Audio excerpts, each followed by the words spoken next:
Conozca a los personajes que han forjado su propia historia, individuos que han vencido las adversidades y que hoy son líderes. Hola, mi nombre es John Trainor, soy el director general del periódico Hoy, Vívelo Hoy y Hoy Noticias Mundo Fox 13. Estamos continuando con nuestra serie de líderes hispanos, gente con historias inspiracionales dentro de nuestra comunidad en Chicago. Hoy nos acompaña una persona con José Ignacio Sordo. Muchas gracias por acompañarnos. Muchas gracias, John, por la invitación. José Ignacio siento que era fundamental entrar en esta entrevista con él hoy porque toda su experiencia profesional ha sido en el ámbito de sistemas. Ahorita vamos a hablar un poquito de eso, pero quiero nada más como preámbulo a la entrevista. El mundo está de cabeza.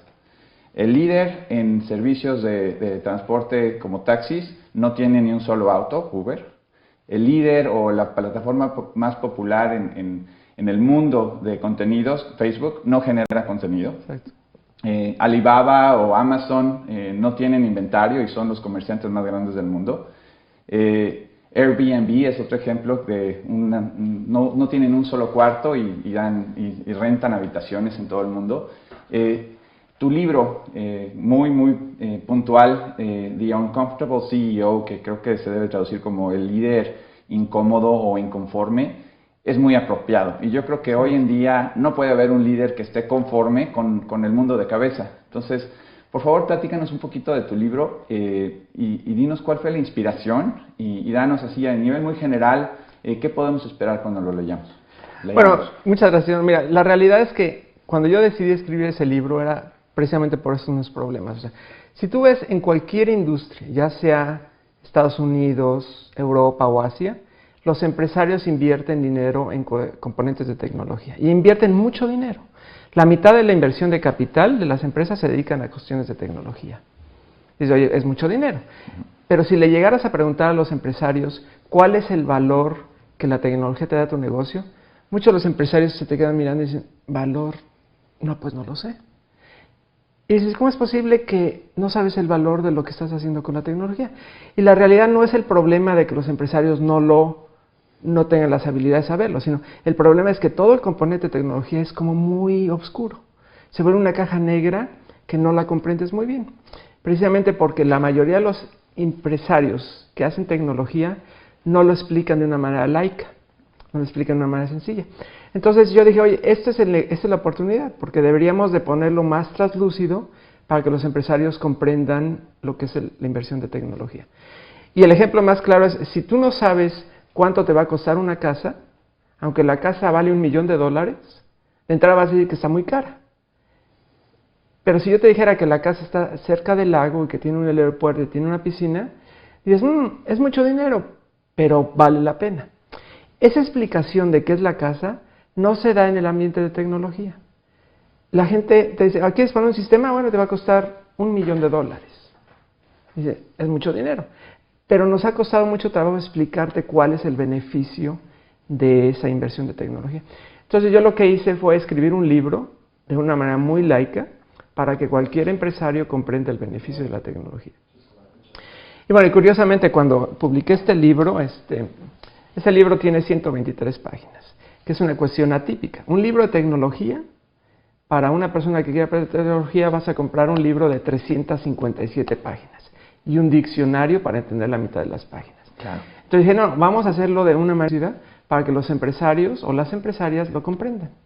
Y curiosamente, este libro es muy fácil de leer. Entonces, lo que hago en el libro es explicarle a los empresarios, primero, si ellos son unos empresarios incómodos o inconfortables, que tienes ahí unos atributos que los define como hombres de éxito, mujeres de éxito. Como que no están conformes con, o sea, creen que puede haber algo mejor. Exacto. ¿No? Por ejemplo, ¿qué significa ser inconfortable en una empresa? Tienes que tener 4 atributos. La primera, tienes que demostrar un excelso interés y curiosidad por lo que pasa en el mundo. Saber qué está pasando en Australia, en Europa, en América del Sur. Sí, alguien dijo, perdón la interrupción, pero alguien dijo que en todo existe en el mundo, lo malo es que no está bien distribuido, ¿no? Exacto, de alguna manera ya estás. Exacto. Sí. Entonces tú tienes que tener curiosidad para saber qué está pasando en el mundo. Segunda, donde tú estás operando. O sea, lo que sucede en esta ciudad es distinto a lo que sucede en una ciudad de África. Entonces tienes que tener un buen sentido de la realidad en el mundo donde tú trabajas. Bueno, déjame te hago una pausa ahí. Eso estoy totalmente de acuerdo contigo, pero ¿cómo explicas los procesos que tienes que llegar cuando tienes metas muy, muy largas? Como piensa en el hombre en la luna, ¿no? Hubo 3 misiones o 4 misiones que permitieron que la gente llegara ahí, ¿no? Y si empiezas diciendo, voy a llegar a la luna, pues, ¿cómo le vas a hacer, no? Entonces, hablas un poco sobre tu experiencia, de cómo puedes ir avanzando poco a poco, porque cada paso cuenta, ¿no? Bueno, eso es un buen punto. El tercer atributo de una persona inconfortable, tienes que entregar resultados. O sea, no importa el plan a la luna o no importa la conquista del planeta Tierra, tienes que entregar resultados este mes, esta semana o esta quincena. Entonces, tú tienes que encontrar la forma de ofrecer lo que estás prometiendo a corto plazo. Y la cuarta actividad, que también tiene que ver con ese tema, los ejecutivos incómodos no claudican. Entonces, cuando lo ves así en resumen, un ejecutivo incómodo tiene 4 atributos: curiosidad, reflejo de la realidad, capacidad de resultados y no claudicar. Entonces, cuando tienes esos 3 atributos, yo le digo a mis lectores, tú eres un ejecutivo inconfortable. Y entonces el ejecutivo dice, oye, está muy bien, yo quiero ser inconfortable, porque me define como una persona más ambiciosa con capacidad de entregar resultados a corto plazo. Después de ese proceso de introducción en mi libro, le digo, ahora, ¿qué crees? Te tengo malas noticias. Tú, como un líder inconfortable, estás gastando mucho dinero en componentes de tecnología. La mitad de tu capital se va a cuestiones de tecnología. Y tú no sabes cuál es el valor, ¿verdad? Me dice, no, yo no sé el valor. Bueno, ahora el libro te va a ayudar a discernir cómo encontrar el valor de esa inversión que tengo de tecnología. Eso es un tema muy interesante, porque yo sé que ahorita hablamos un poquito de tu experiencia profesional en el mundo corporativo, en que llegaste a los altos niveles en Procter & Gamble, y ahora trabajas con pequeños empresarios, bueno, empresarios de todos tamaños. ¿Cómo atribuyes la gestión de cambio, cómo comparas la gestión de cambio en una gran empresa multinacional como un pequeño negocio? ¿Cuáles son las cosas que debes de hacer en uno o en otro? Bueno, fíjate, es interesante la pregunta. Yo creo que es lo mismo. No importa el tamaño de una gran empresa que es multinacional como una empresa que solo opera en un estado, en una ciudad. Pero yo creo que lo más importante, tienes que definir cuál va a ser la propuesta de valor única y exclusiva para tus futuros clientes. O sea, saber qué quieres ofrecerle a esas personas o identificar lo que esas personas andan buscando con tus servicios es lo más importante. Cuando ya tienes esa buena identificación, entonces tienes que hacer una gestión de cambio muy conduciva a que entregues los resultados de acuerdo a lo que prometiste. Muchas veces, en el ámbito de IT, por ejemplo, muchos de mis colegas de IT, la parte de gestión del cambio es como secundario. O sea, dicen, no me importa, yo voy a poner un sistema y luego ya veré cómo le hago que la gente lo use. Dices, no, al contrario, tú tienes que ver cómo vas a hacer que la gente lo usa y luego construyes un sistema que va a ser usado por esas personas. Entonces yo creo que es como enfocarnos más en el consumidor, y luego la tecnología es una herramienta que me va a alcanzar los objetivos que había definido con el consumidor. Eso me recuerda una de las preguntas que te quiero hacer, que me parece muy pertinente. Tú eres una persona atípica que tienes una formación en sistemas, pero sabes vender. Empezaste vendiendo detergente en México, en tiendas de abarrotes, ¿no? Exacto. Yo tuve un background parecido, también vendía, no estaba en sistemas, pero también vendía en tiendas de abarrotes, y sé lo que es llegar con una cosita y hablar con el líder de abarrotes para que te compre esas experiencias que te van forjando en la vida. Todos tenemos algún momento en donde todo se te vino encima, cambió y te hizo crecer. Exacto. ¿Cuáles han sido los puntos en tu carrera profesional que te han hecho crecer, que te han forzado a estar inconfortable con tu carrera para dar el siguiente paso, perseguir el crecimiento profesional? Bueno, mira, por ejemplo, hablando de lo que decías de ventas, yo creo que lo que ha hecho que yo cambiara y aprendiera fuera cuando tenía una necesidad imperiosa de sobrevivir.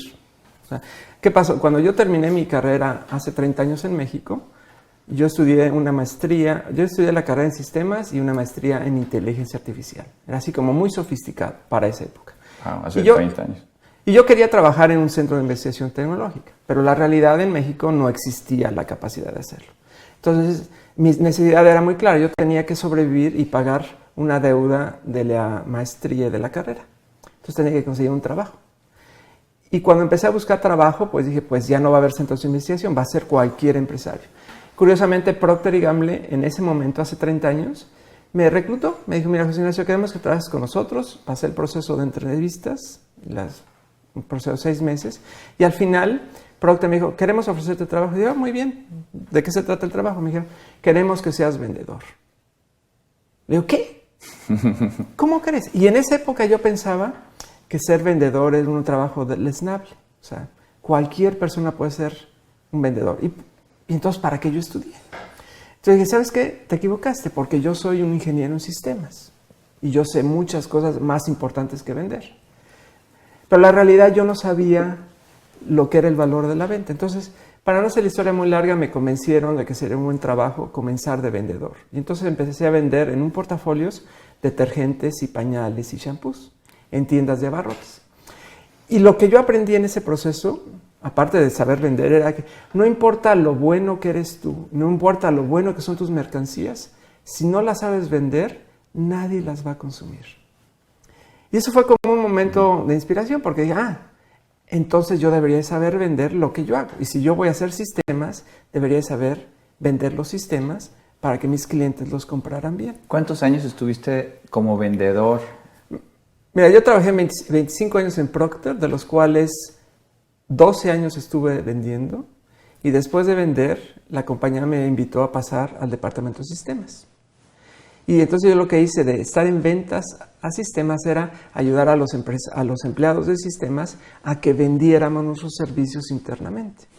Y ese punto yo creo que es una de las fortalezas que tiene mi compañía o yo mismo, que es aprender a saber vender. Tristemente en el mundo, si tú lo ves en cualquier industria, tristemente la gente de sistemas no sabe vender. Y al no saber vender, los servicios de sistemas no se consumen correctamente. Y al no consumirse bien, pues hay una derrama de dinero inapropiado y en todo ese ecosistema existe mucha frustración. Yo tengo amigos míos de sistemas que me dicen, ¿sabes qué, Ignacio? En esta empresa la traen contra mí. No me quieren, me ignoran. Le digo, chico, no es que te ignoren, es que no te entienden. Y si no te entienden, te bypasean. Pero el problema es que tú tienes que explicarle la propuesta de valor para que ellos te entiendan y consuman tus servicios.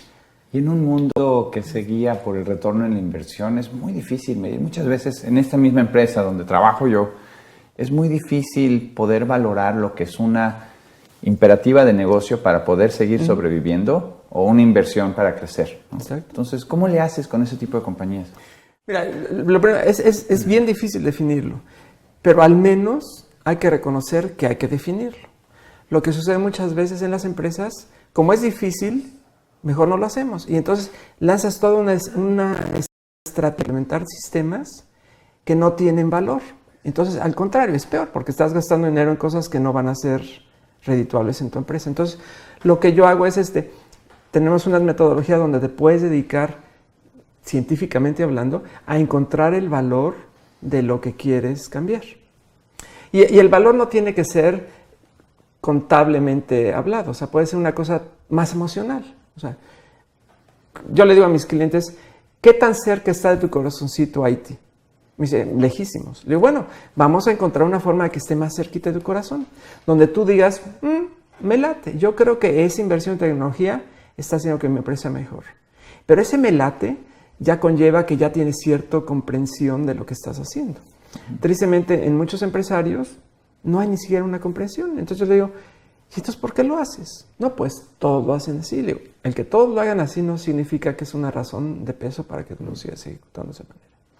Luego, esos 12 años en ventas, después te fuiste a sistemas y ahí, usando el ejemplo de la espuma del detergente, creciste muchísimo en la organización, manejaste Latinoamérica, todo lo que era sistemas, te fuiste a Cincinnati, debes de tener unas historias fenomenales de Latinoamérica que si quieres podemos andar un poquito, pero la pregunta es, ¿por qué Chicago? Ya cuando te saliste, te decías, ¿por qué no estudiaste, te fuiste a un lugar más calientito? Bueno, esa pregunta se la deberías de hacer a mi esposa, porque ella dice, ¿por qué estamos en Chicago? Bueno, la realidad es, Si ves mi trayectoria, yo empecé en México, me invitaron a trabajar en Caracas, Venezuela, donde estaban las oficinas de América Latina, por 3 años y nos quedamos 12 años. Después de estar en Caracas, la compañía me invitó a venir aquí a Cincinnati, en Ohio, y la razón por la que me invitaron a venir a América era porque la empresa tenía una gran derrama de tecnología, o sea, teníamos mucho dinero y mucha gente dedicados a apoyar al área comercial.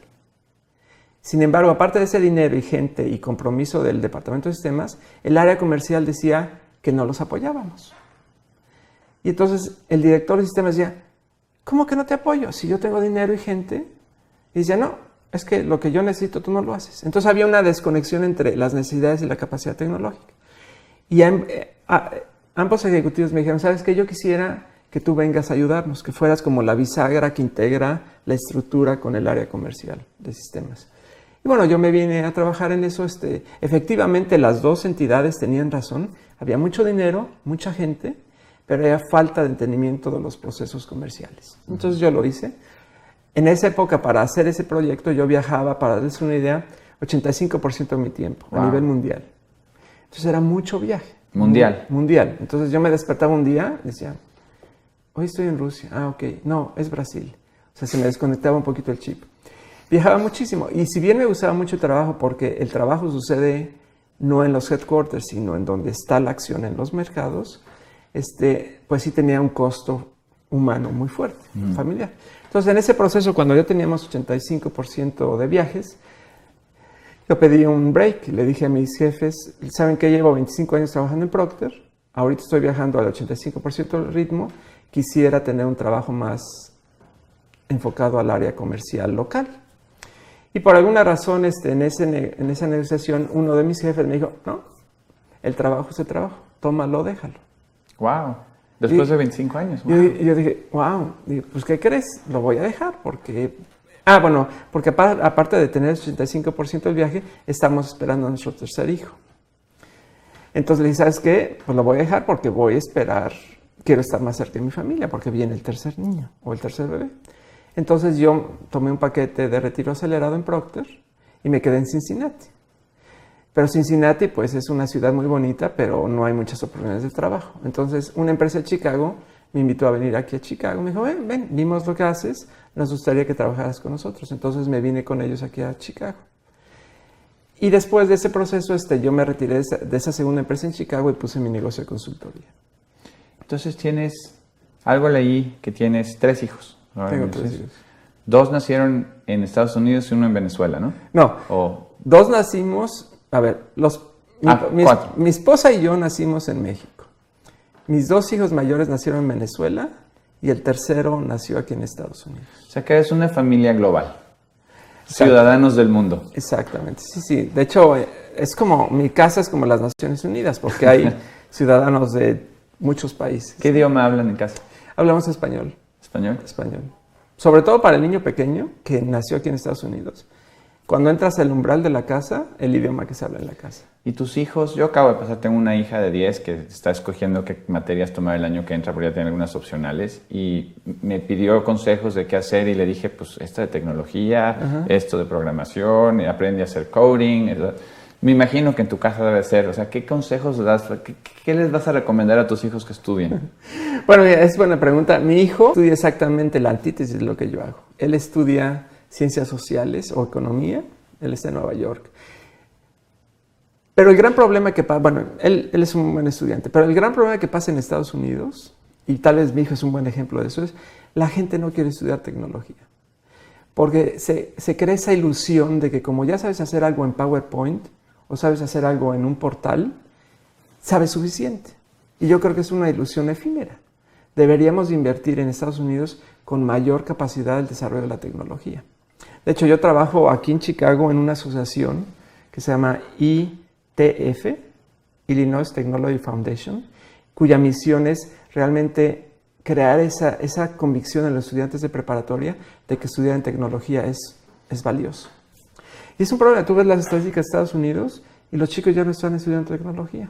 Están estudiando más Business Administration. Increíble. Y es un problema para el país, porque entonces esa capacidad de creación tecnológica se está derramando, se está yendo a otros lugares. Leí el otro día una estadística que me llamó muchísimo la atención. Cualquier población tiene una tercera parte de su gente, tiene un IQ más elevado, ¿no? Porque lo divides en una campana, ¿no? Entonces, una tercera parte de la gente en China tiene un IQ elevado. En China hay más gente con IQ elevado que la población de Estados Unidos. Y el mismo caso aplica con la India. Y los avances y la innovación que está pasando a nivel mundial vienen ahora de otros lados, cuando Estados Unidos ha sido siempre el líder, ¿no? El que marca la pauta. Exacto, y eso está acá. Pero para ponerte un ejemplo, México hoy en día es el país per cápita que más ingenieros produce en el mundo. Lo cual es interesante porque México está creando y está invirtiendo al futuro, porque si esos chicos que estudian ingeniería se quedan en el país, van a poder generar mucho más talento local. Claro. El reto es que México los mantenga y crea capacidades al futuro, ¿no? Que me lleva a otra pregunta. Como hispanos, creo que tenemos ciertas ventajas en Estados Unidos porque entendemos esa otra parte del mundo que tanta gente ignora, en la cultura. Te he oído hablar de 4 puntos específicos de ventajas que tenemos los hispanos. ¿Por qué no nos platicas? Bueno, gracias por la pregunta y me sorprende que lo hayas oído porque nunca habíamos estado hablando de eso. Pero fíjate, yo creo que hay 4 cosas que nos hace a los hispanos y sobre todo los iberoamericanos muy fuertes para competir a nivel mundial. Y son 4 Fs. Entonces la primera sería el foco. O sea, nosotros tenemos la capacidad nativa de enfocarnos. Cuando dices, yo lo quiero hacer, lo hago y me concentro. Eso es muy bueno.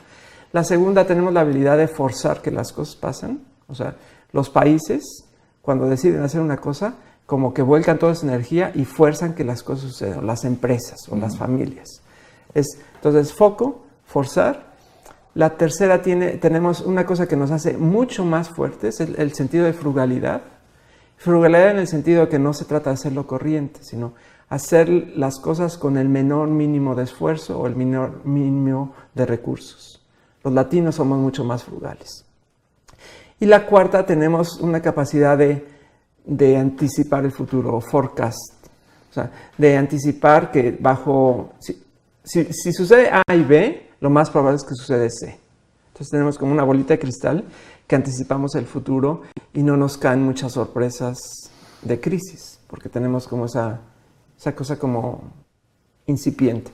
Entonces, focus, force, foresight the future y frugality. Esas 4 cosas nos dan mucha fortaleza. Y yo cuando le digo a los estudiantes, si esas 4 cosas las hacemos en el negocio, vamos a hacer un hitazo. Porque nuestros servicios van a ser accesibles, van a ser frugales, van a ser mucho más decisivos. No vamos a tardarnos 10 años, lo podemos hacer en 2 semanas. Y tenemos cierta calidad ahí. Otra pregunta, cambiando un poco el tema. Con todos los líderes que hemos hablado, hay una parte del líder que es dar un poco de regreso a la comunidad. Y tú estás involucrado con una organización que es IC Stars. Exacto. Me gustaría que nos platiques un poquito de qué se trata y qué otras cosas haces en la comunidad. Bueno, fíjate, la primera parte de la pregunta sería, mucha gente pregunta, ¿qué significa ser líder? Y hay una mala concepción de que piensan que el líder es el jefe, el que decide. Pero si tú analizas la definición correcta de liderazgo, sería crear oportunidades para otros. O intencionalmente crear oportunidades para otros. Está muy bien. Entonces, cuando un líder crea intencionalmente oportunidades para la comunidad puede crecer más. Y eso no significa que le tienes que rendir pleitesía a ese líder. Entonces, bajo esa definición de crear oportunidades para otros, aquí en Chicago hay un programa educativo fabuloso. No existe en otra parte del mundo.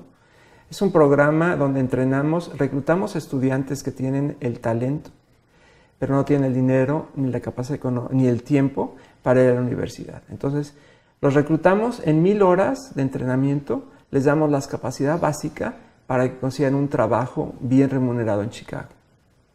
El programa se llama icstars.org, icstars.org. Es un programa fabuloso.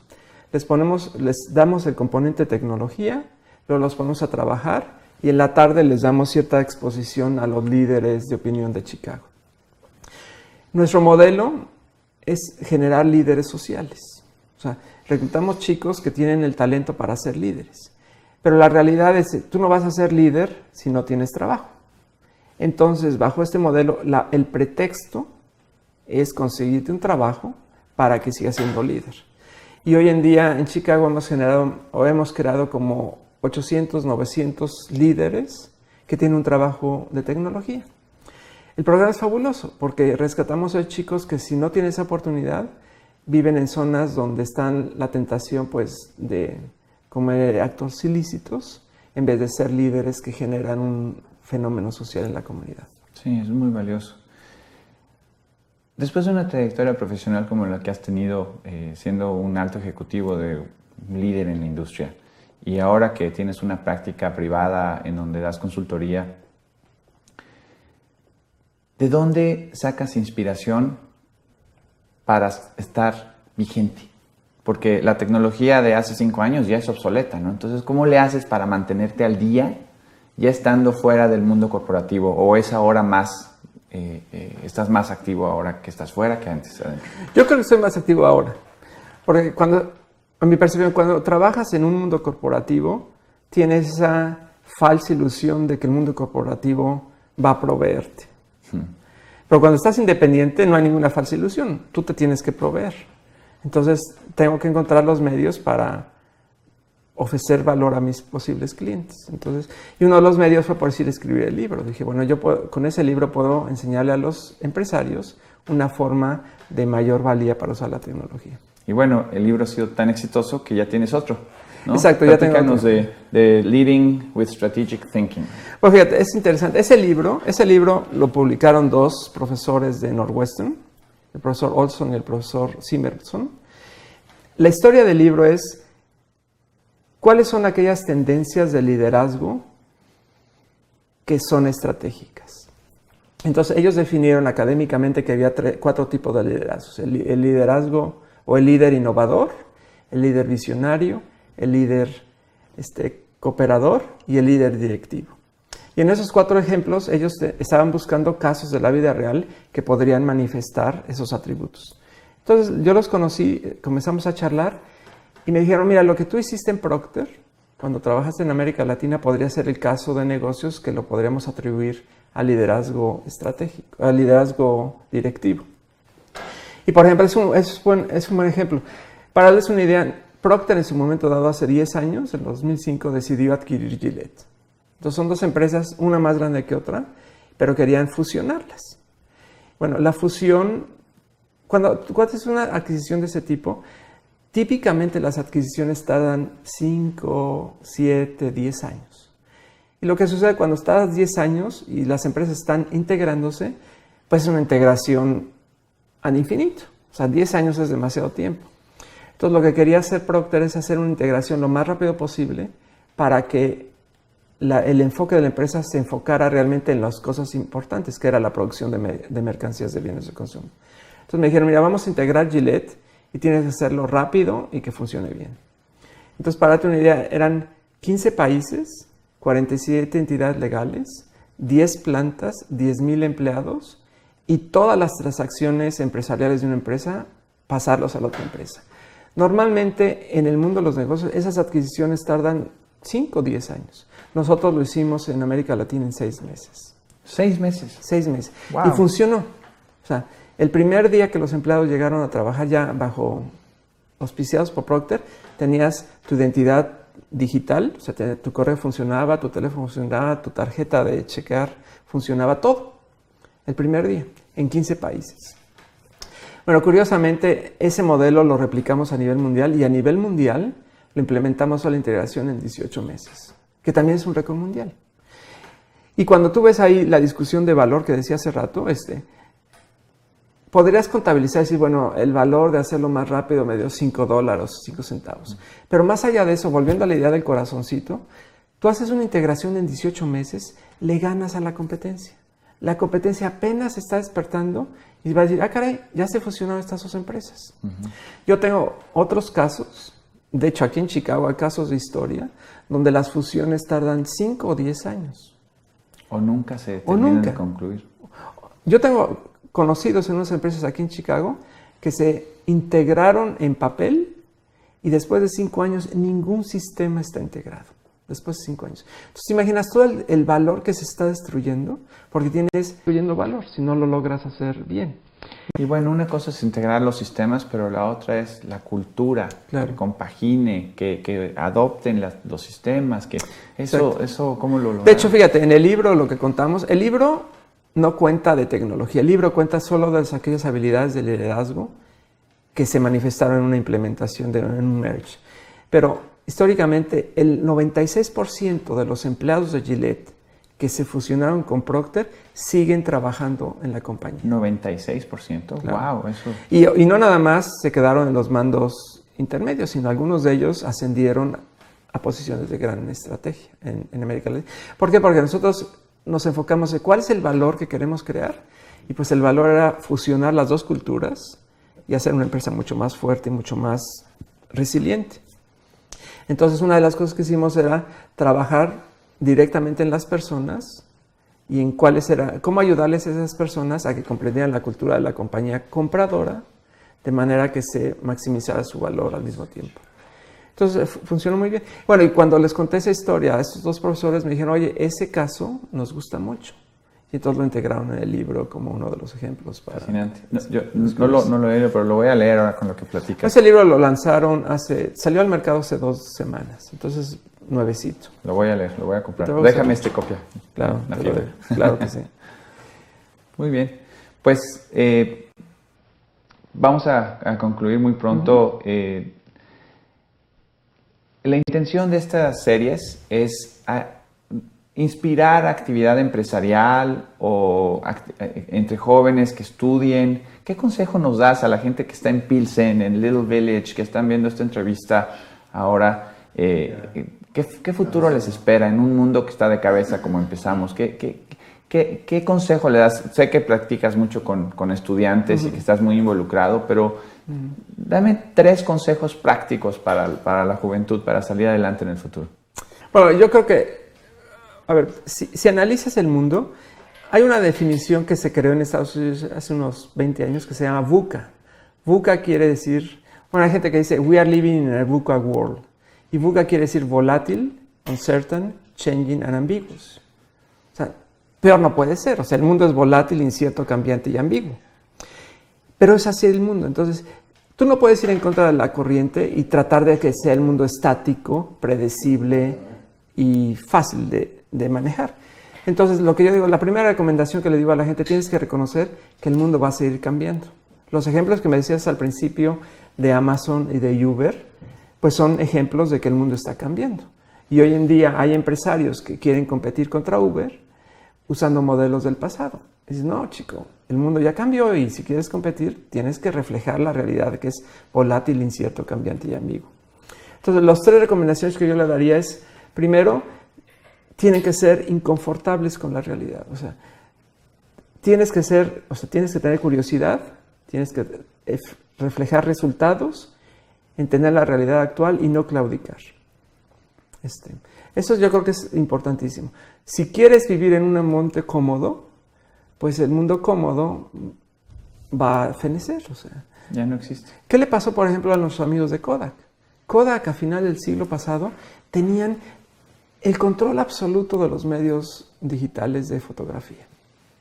Pero vivieron en un mundo cómodo. Y cuando era cómodo, no tenías que tener curiosidad. Y no tenías que reflejar la realidad. Trata de vivir en tus laureles. Entonces yo le digo a los estudiantes cuando buscan trabajo, le digo, ¿tú quieres trabajar en un ambiente cómodo? Y lo primero que me dice, sí. Le digo, no, deberías buscar un ambiente incómodo. Un ambiente que mentalmente te va a excitar y que te va a impulsar a buscar cosas mejores. Si buscas una cosa cómoda, en el momento que lo tengas, esa empresa está a punto de quebrar. Y la tercera cosa es, yo creo que hay que ser muy honestos con uno mismo. O sea, cuando haces procesos en las entrevistas, yo creo que la gente tiene que ser muy auténtica y decir, mira, yo soy quien soy. Nosotros en el programa de IC Stars nos dedicamos intensamente en entrenarlos para que ellos le cuenten a sus posibles empleadores cuál es la fortaleza que tienen ellos para ser empleados. Entonces, yo creo que puede ser un esfuerzo donde te tienes que sentar y decir, a ver, ¿qué yo puedo hacer distinto en esta empresa? ¿Cuál es mi propuesta de valor que me va a hacer más relevante vis a vis los otros estudiantes. Entonces, yo diría eso. O sea, que sería, reconoce que vives en un mundo buca, trata de ser inconfortable y ser auténtico y busca tu propuesta de valor. Excelente, pues muchísimas gracias. Bueno, pues muchas muchas gracias por la a ustedes por la entrevista y que tengan un buen día. Gracias, gracias.